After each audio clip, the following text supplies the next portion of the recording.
Marine General Joseph F. Dunford, Jr., chairman of the Joint Chiefs of Staff, right, salutes during an honor guard in South Korea before the start of a security meeting in Seoul on October 28.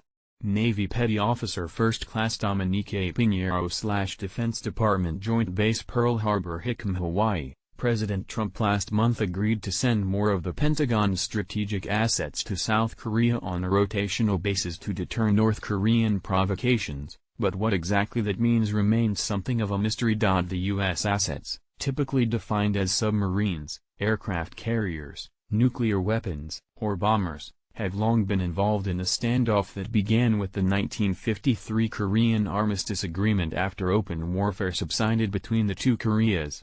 In a year in which North Korea has shown significant progress toward mounting a nuclear warhead on an intercontinental ballistic missile, Trump and South Korean President Moon Jae-in agreed to bolster the U.S. presence in the region. The Pentagon describes these forthcoming moves as the enhanced deployment of U.S. strategic assets in and around South Korea on a rotational basis, but it has provided few additional details. It appears they are still in the works. Marine General Joseph F. Dunford, Jr., the chairman of the Joint Chiefs of Staff, said in an interview Saturday he had just discussed the deployment of strategic assets with South Korean counterparts during 2 days of meetings in Seoul. Is it different things? No, Dunford said. Is it doing different things at different times? Yes. And is it incorporating other capabilities on occasion?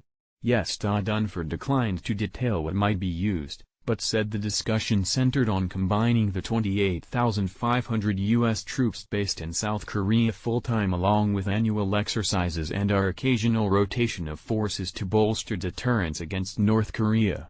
The point, he said, is to demonstrate the strength in the alliance between South Korea and the United States and the capability to respond militarily if necessary. It wasn't a specific, "we want this or that," Dunford said of the message the South Koreans conveyed.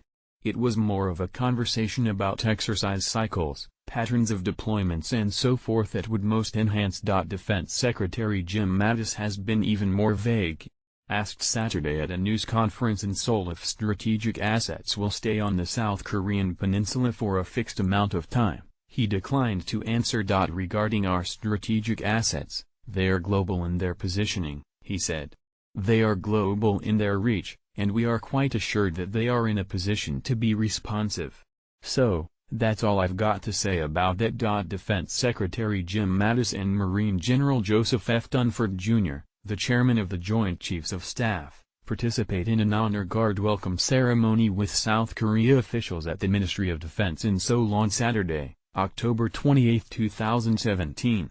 Navy Petty Officer First Class Dominique Pinheiro / Defense Department Mattis's South Korean counterpart, Defense Minister Song Young-moo, said the two countries have agreed to expand relevant cooperation involving strategic assets, including studies to improve deterrence against North Korea. Song also asked last month for the United States to consider reintroducing tactical nuclear weapons in South Korea, but the move is considered unlikely among many U.S. military officials. In addition to it potentially putting tensions with North Korea at a new high, Moon has said he is against the idea. Dunford spent the weekend here in Hawaii following his meetings in Seoul for a three-party gathering that again included his South Korean counterpart, General Jeong Kyung-do, along with their Japanese equivalent, Admiral Katsutoshi Kawano. South Korea and Japan have had strained relations for years, dating back at least to the Empire of Japan's occupation of the Korean peninsula during World War II and its use of so-called comfort women, who were forced into sexual slavery for Japanese soldiers. The three nations have participated together in operations meant to be a unified message for North Korean leader Kim Jong-un. In one example, Air Force B-1B bombers from Andersen Air Force Base in Guam flew in formation September 17 with fighters from all three nations before dropping live bombs on a range few dozen miles from the demilitarized zone separating the two Koreas. The Japanese F-2 fighters broke off from the formation and did not fly over the peninsula, but were depicted in photographs released by the Pentagon in a show of force. The U.S. Navy typically keeps the movements of its submarines secret, but also has periodically sent them to port in South Korea. The USS Michigan, an Ohio-class nuclear-powered ballistic missile submarine, has appeared at Pusan Naval Base in South Korea at least twice this year. It is capable of carrying nuclear missiles, as well as elite Navy SEAL''S. More recently, the Navy announced last week